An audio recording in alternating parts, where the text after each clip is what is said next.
this Iowa State team might be better than what we actually thought. Yeah, for sure. I think a lot of Iowa State fans, and I think myself included, we would say like a successful trip to Vegas would have been a 2-1 record, but we not only went 3-0, but we kind of played well. Like we played and won convincingly two of our three games.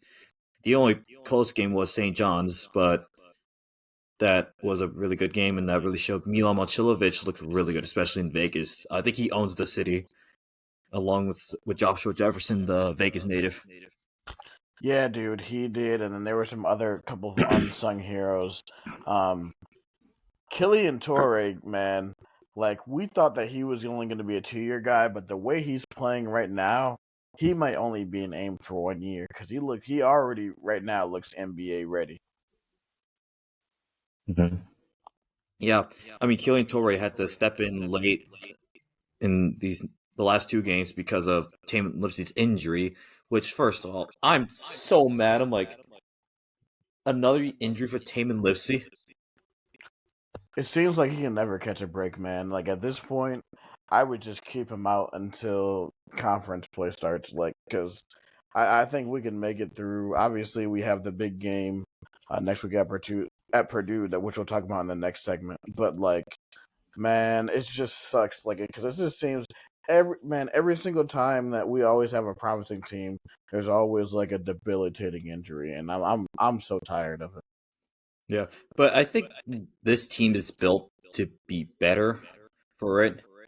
Oh yeah, I agree. But yeah, I think even with Lipsy being, I mean, you mentioned Purdue, Cyhawk. I would love for Lipsy to play in that, considering this is going to be his last Cyhawk game, and why not do it in his hometown and all out? So as much as I was love that for him, if he No, wasn't to I play in agree, it, but we man. still had like Killing Torrey and Jameer Bateman come in and give us good minutes, then I think I'd be okay with keeping Lipsy out till Big 12 play. Yeah, I agree, man. Because that's where the season really is going to be decided. Like it would be nice to have him for Iowa, and then I would love to have him for that night. But it's about this conference season, man. Because you already know that this conference season is going to be a meat grinder, and I will say the Big 12 as a whole has been showing out in non-con. You see Arizona getting a big win over Florida, my Florida Gators, and then you see TCU getting a 4 point win over my Florida Gators last night. The Big 12 is killing in the non conference. Yeah. I mean, we're talking right now. Right now, we just take a quick look at the Big 12 before we'll look into them a little later. But right now, TCU's up 14 on Wisconsin at the same event that TCU beat Florida at. So, really good. But I mean, not for Arizona. It wasn't just the Florida win, it was also the UConn win as well. I believe that was it was in stores, if I'm not mistaken. Yes, it was in stores, and that was a huge win for them. So, yeah, I mean, the Big 12 is doing well. And I mean, we also had, like, we talked about Vegas. The the Big 12 did pretty solid out in Vegas. Talk about Iowa State and Kansas both going undefeated. Houston only falls to Tennessee, but still a solid showing for the Big 12. Yeah, and if you saw next year, it looks like the Big 12 has made a partnership with the Players Era tournament, so they're trying to get more teams in there. And I believe that based on seeding, there's going to be 32 teams, but there's going to be, I think, four groups of 8 teams, so there's going to be 18 pools.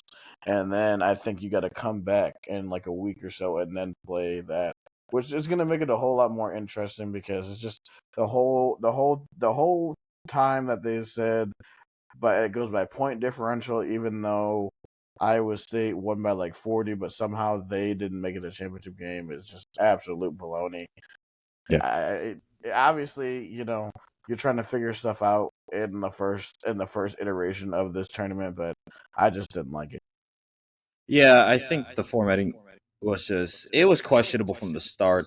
You had the whole press conference with like Seth Berger saying he wasn't gonna change the format. Then the next day he said they were gonna change the format some way, shape, or form. But I mean, a lot of Iowa State fans were definitely thinking about that St. John's last minute layup. Yeah, man, it doesn't make any sense, dude. I It don't wasn't get it. even just the layup that cost the team potentially a chance to play for an extra $200,000-$300,000. But also, it was a bad beat for a lot of bettors who had Iowa State spread. Yes, for real. But I mean, I forgot to mention with the Big 12, Baylor was also in Vegas. They went 2-1 as well. So, sorry, Baylor fans, but you were there. You made a solid showing.